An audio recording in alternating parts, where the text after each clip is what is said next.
আসসালামু আলাইকুম।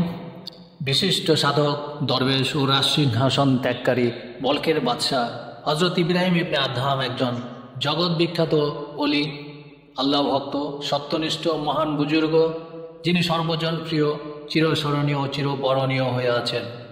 তিনি বাদশাহী ছেড়ে আল্লাহর অলি হবার জন্য সাধক ও দরবেশদের সাথে মিশে গিয়েছিলেন সাধারণ মানুষ হিসাবে। জীবিকা নির্বাহের জন্য অক্লান্ত পরিশ্রম করতেন, শস্য পিষতেন বা বাগানের পরিচর্যা করতেন। তার প্রকৃত নাম আবু ইসহাক ইব্রাহিম ইবনে আদহাম ইবনে সুলাইমান ইবনে মনসুর বলকি। যৌবনকালে তিনি ছিলেন পূর্ব খোরাসানের বলক রাজ্যের শাসনকর্তা, বর্তমানে যা আফগানিস্তানে অবস্থিত। জন্ম ও প্রাথমিক জীবন। ইব্রাহিম ইবনে আদহাম আফগানিস্তানের উত্তরে বলক শহরে 718 খ্রিস্টাব্দে সম্ভ্রান্ত মুসলিম পরিবারে জন্মগ্রহণ করেন। তার মাতা পিতা উভয়ই ছিলেন অত্যন্ত পরহেজগার।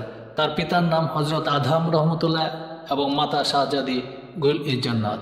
মাতা পিতা আদরের সন্তানকে প্রাথমিক শিক্ষা ও পবিত্র কোরআন মজিদ শিক্ষা দিলেন। এরপর এক ওস্তাদের নিকট থেকে হজরত ইব্রাহিম কোরআন, হাদিস, ফিকা ও বৈষয়িক জ্ঞান আহরণ করেন। তার নানা ছিলেন বলখের বাদশাহ। তিনি তার দৌহিত্রের সাথে রাজ্য পরিচালনার বিষয়ে পরামর্শ করতেন। যুবক বয়সে ইব্রাহিম ইবনে আদহামের যোগ্যতা, সততা ও অসাধারণত্ব লক্ষ্য করে তার রাজ্যের ভার দৌহিত্র ইব্রাহিমের উপর অর্পণ করলেন।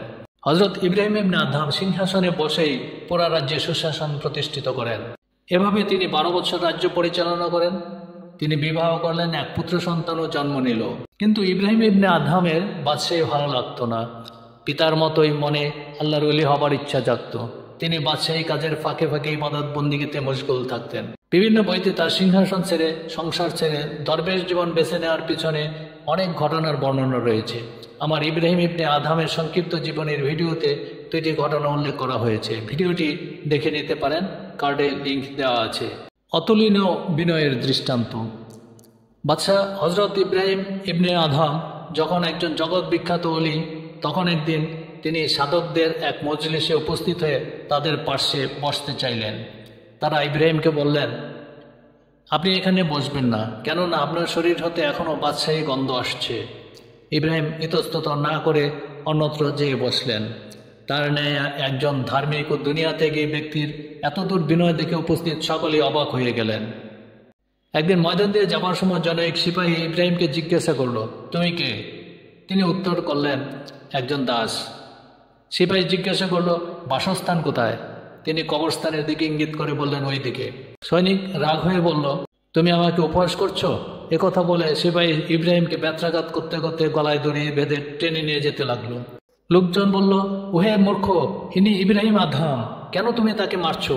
সিপাহী তার নাম শুনেই তার পায়ে পড়ে মাপ চাইল। ইব্রাহিম বললেন, তুমি আমার প্রতি যে ব্যবহার করেছো তার জন্য আমি তোমাকে দোয়া করি, কেননা তোমার এই ব্যবহার আমার জন্য বেহেশতের কারণ হলো।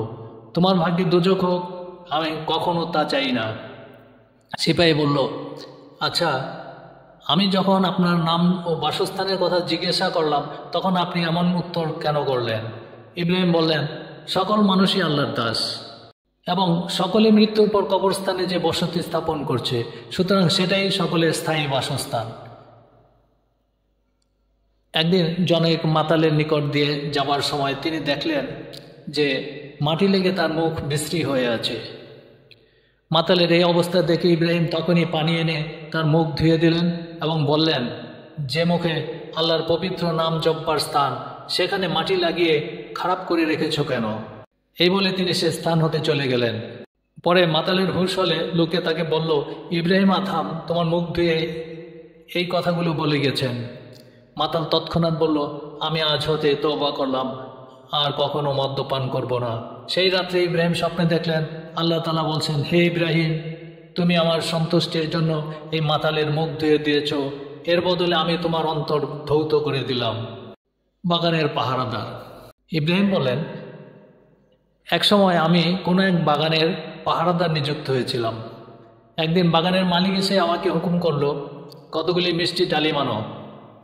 তার কথা মতো আমি কতগুলো ডালিম সামনে হাজির করি। তিনি তা খেয়ে বললেন, এগুলো বড়ই টক, তুমি টক মিষ্টি ডালিমের পার্থক্য বোঝো না? উত্তরে আমি বললাম, আপনি আমাকে বাগানের রক্ষক নিযুক্ত করেছেন, ফল খাবার জন্য নয়। মালিক বলেন, তোমার মধ্যে যে পবিত্রতা দেখছি তাতে তোমাকে ইব্রাহিম আদহাম বলেই মনে হয়। এই কথা শুনে আমি সেই বাগানের চাকরি ছেড়ে চলে যাই বায়তুল মুকাদ্দাসে। ইব্রাহিম বলেন, একদা রাত্রিকালে আমি বায়তুল মুকাদ্দাস মসজিদে ছিলাম এবং চাটাইয়ের ভিতরে নিজেকে লুকিয়ে রেখেছিলাম, কারণ মসজিদের খাদেম সেখানে কাউকে রাত কাটাতে দিত না। খাদেম যথাসময়ে দরজা বন্ধ করে চলে গেল। গভীর রাতে হঠাৎ দরজা খুলে গেল। খেরকা পরা অর্থাৎ লম্বা জুব্বা পরা বৃদ্ধ ও তার সাথে আরো 40 জন খেরকা পরা ব্যক্তি মসজিদের ভিতরে ঢুকে 2 রাকাত নামাজ আদায় করলেন। তারপর মেহরাবের দিকে পিঠ দিয়ে বৃদ্ধ লোকটি সকলের দিকে মুখ করে বসলেন। কথা প্রসঙ্গে তাদের মধ্য হইতে এক ব্যক্তি বললেন, আজ এই মসজিদে আমরা ছাড়াও অন্য আরেকজন লোকও আছেন। বৃদ্ধ মৃদু হেসে বললেন, হ্যাঁ, আদহামের পুত্র ইব্রাহিম। আজ 40 দিন যাবৎ তিনি ইবাদতের স্বাদ পাচ্ছেন না। ইব্রাহিম বলেন, আমি ইহা শুনে বের হয়ে আসলাম এবং বৃদ্ধকে বললাম, আপনি যা বললেন তা সম্পূর্ণ সত্য। এর কারণ জানতে পারলে কৃতার্থ হব। বৃদ্ধ বললেন, তুমি অমুক দিন বসরা নগরে খেজুর ক্রয় করেছিলে। দোকানদার যখন খেজুর ওজন করছিল তখন একটি খেজুর নিচে পড়ে যায়। তুমি তুলে সেটি তোমারই প্রাপ্য ভেবে কুড়িয়ে নিয়ে বক্ষণ করো। এ কারণেই তুমি ইবাদতের স্বাদ পাচ্ছ না। ইব্রাহিম বলেন, এটি শুনে আমি পরদিন ভোরবেলা বসরার দিকে রওনা হই। খেজুর বিক্রেতার নিকট মাফ চাই। দোকানদার সমস্ত ঘটনা শুনে বলল, পরের ধন হরণ করা যখন এতই গুরুতর, তখন আমি আজ হতে খেজুর বিক্রয়ের ব্যবসা ত্যাগ করলাম। তৎপর তিনি ইব্রাহিমের নিকট তওবা করে ইবাদতে মশগুল হন এবং পরে তিনি আউলিয়া হয়েছিলেন। কয়েকটি উপদেশ। এক লোক ইব্রাহিমকে জিজ্ঞাসা করল, আল্লাহ তাআলার পক্ষ হতে মানুষের মনে পর্দা পড়ে কেন? উত্তরে তিনি বললেন, আল্লাহ তাআলা যা ভালোবাসেন লোকে তা ভালোবাসে না এবং অস্থায়ী খেলাধুলায় মশগুল হয়ে মানুষ কায়েমি শান্তির স্থান ও জিনিসকে ছেড়ে দেয়। আরেক ব্যক্তি ইব্রাহিম ইবনে আদহামের কাছে উপদেশ চাইল। তিনি বললেন, শুধু আল্লাহকেই বন্ধু বলে মেনো এবং অন্য সকলকে ত্যাগ করো। অন্য এক ব্যক্তি উপদেশ চাইলে তিনি বললেন, বন্ধকে মুক্ত করো, মুক্তকে বন্ধ করো। সে জানতে চাইল এর অর্থ কি। তিনি বললেন, বন্ধ মুদ্রার থলি খুলে দান করো, অযথা কথার ভারে ভারী খোলা জিহ্বাকে বন্ধ করো। এক ব্যক্তি ইব্রাহিমের নিকটে এসে আরজ করল, আমি অনেক দুষ্কর্ম করেছি, আমাকে এমন কতগুলি উপদেশ দান করুন যা আমাকে সত্যের সন্ধান দেবে। তিনি বললেন, যদি গ্রহণ করো তবে 6টি উপদেশ দান করছি। 1, যদি গুনাহ করো তবে আল্লাহর দেয়া রুজি খেও না। ব্যক্তি বলল, তিনি তো একমাত্র রিজিক দাতা, তার রিজিক ছাড়া অন্য রিজিক পাবো কোথায়? ইব্রাহিম বলেন, এটি কখনই উচিত নয় যে যার রুজি খাবে তার অবাধ্য হবে। 2, যখন কোনো গুনাহ করতে চাও তখন তার রাজ্যের বাইরে যেয়ে করবে। সে বলল, সবই তো আল্লাহর রাজ্য, তার রাজ্যের বাইরে জায়গা পাবো কোথায়?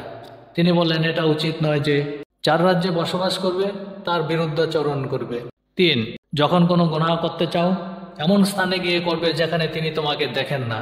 সে বলল, তিনি সর্বত্রই দেখেন।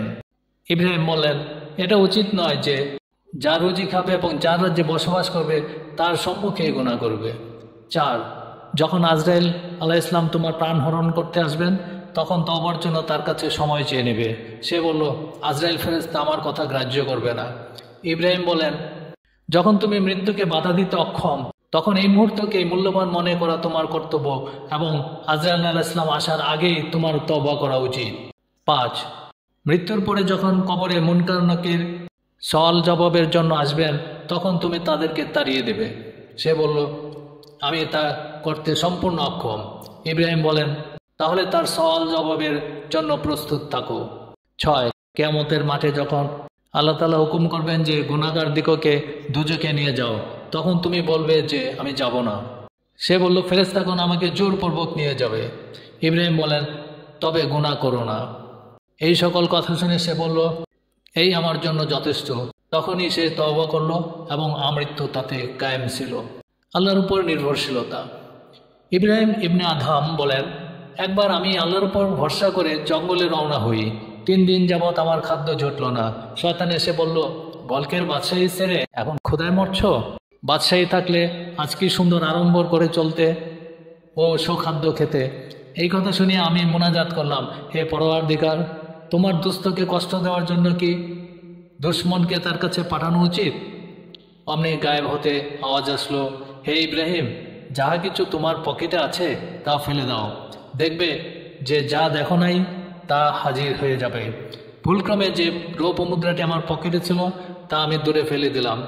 তখনই শয়তান পালিয়ে গেল এবং সেদিন থেকে এক অজ্ঞাত স্থান হতে আমার রুজি আসতে লাগলো। ইন্তেকাল। ইতিহাসের মহান এই মনীষী ইব্রাহিম ইবনে আদহাম দীর্ঘদিন আল্লাহর প্রেমে মগ্ন থেকে 782 খ্রিস্টাব্দে আরব উপদ্বীপে ইন্তেকাল করেন। ইন্তেকালের পর তাকে সুর শহরে নিয়ে যাওয়া হয় এবং সেখানেই তাকে সমাহিত করা হয়। আল্লাহ পাক আমাদেরকে মহান ওলির জীবন হতে শিক্ষা গ্রহণের তৌফিক দান করুন। আমিন। ধন্যবাদ।